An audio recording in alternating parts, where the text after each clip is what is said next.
सीमा हैदर पाकिस्तान से हिंदुस्तान आ गई और बिना वीज़ा और पासपोर्ट के सचिन से जा मिली। गोदी मीडिया खुश हो गया क्योंकि उसे एक सीमा हैदर मिल गई जिसका नाम मुसलमान था और वो एक सचिन जो एक हिंदू शख्स था उससे जाकर प्यार जताने लगी और उसके साथ रहने लगी।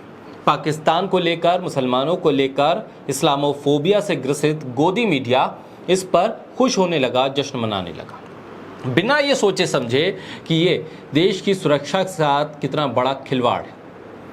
अब यूपी एटीएस हरकत में आई है। सीमा हैदर और सचिन से पूछताछ की जा रही है। सीमा हैदर ने कई राज उगले हैं। सचिन उसका पहला कोई भारतीय शख्स नहीं था जिससे वो बातचीत करती थी। इससे पहले भी वो पबजी के जरिए दिल्ली एनसीआर के कई लड़कों से बात करती रही। जिस तरह से तुरंत बिना हिचके सीमा सभी सवालों के जवाब दे रही है, उसको देखते हुए एटीएस भी सतर्क है। सिर्फ सीमा हैदर से ही पूछताछ नहीं होनी चाहिए, बल्कि इस मामले में महिमा मंडन करने वाले गोदी मीडिया से भी पूछताछ होनी चाहिए। उससे भी पूछा जाना चाहिए कि कैसे इतने सेंसिटिव मुद्दे पर, ऐसे मुद्दे पर जिसमें भारत की सुरक्षा के साथ खिलवाड़ हुआ है, सीमा को लांघकर बिना पासपोर्ट वीज़ा के कोई पाकिस्तान से चला आया और आप उसे जश्न के तौर पर देख रहे हैं।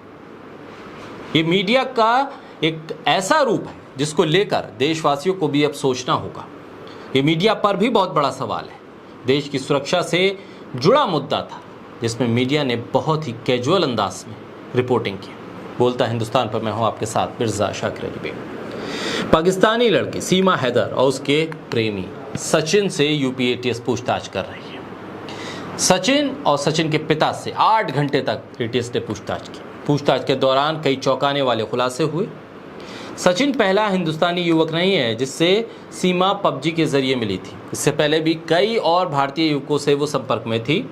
जिन लोगों ने सीमा से संपर्क किया था वो ज़्यादातर दिल्ली एनसीआर के ही लोग थे।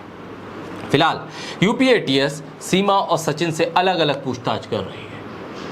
सीमा हैदर से एटीएस ने अंग्रेजी में कुछ लाइन पढ़वाई थी जिसे सीमा ने न सिर्फ अच्छे से पढ़ा बल्कि उसका पढ़ने का तरीका भी अच्छा था। सवाल यहाँ पर यह भी उठ रहा है कि जिस पबजी को भारत सरकार ने बैन कर दिया था, उस बैन पबजी के बावजूद पबजी के जरिए ही सीमा भारत में कई नौजवानों से बातचीत कर रही थी। आखिर कैसे? जिस तरह से तुरंत बिना हिचके सीमा सभी सवालों के जवाब दे रही है, उसको देखते हुए एटीएस सतर्क है। एटीएस इस बात की जांच कर रही है कि कहीं सीमा का कोई गाइड तो नहीं है, कोई उसे बता तो नहीं रहा है कि करना क्या है। सीमा के परिवार में कितने लोग हैं, ससुराल और मैके में लोग क्या करते हैं, कहाँ रहते हैं, इस सब को लेकर सीमा से पूछताछ की जा रही है। सीमा के चाचा और भाई का पाकिस्तानी आर्मी में होना शक पैदा करता है। साथ ही सीमा के बिना वीज़ा इंडिया आने को लेकर भी पूछताछ हो रही है। यूपी एटीएस सीमा हैदर के पासपोर्ट, आधार कार्ड और बच्चों से जुड़े दस्तावेजों की भी जाँच कर रही है।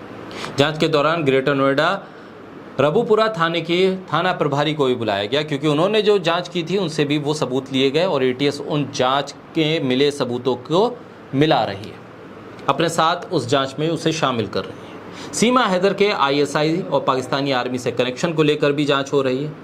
इसके अलावा सीमा हैदर और नोएडा पुलिस को दिए गए उनके बयान और एटीएस की पूछताछ में सवाल जवाब का मिलान भी हो रहा है। सीमा के पति गुलाम हैदर से यूपी एटीएस फोन पर बात करेगी और फिर सीमा के बयानों और गुलाम हैदर के बयानों को मैच करा जाएगा। जांच के बाद एटीएस रिपोर्ट अपने मुख्यालय भेजेगी। उसके बाद गृह मंत्रालय से रिपोर्ट साझा होगी।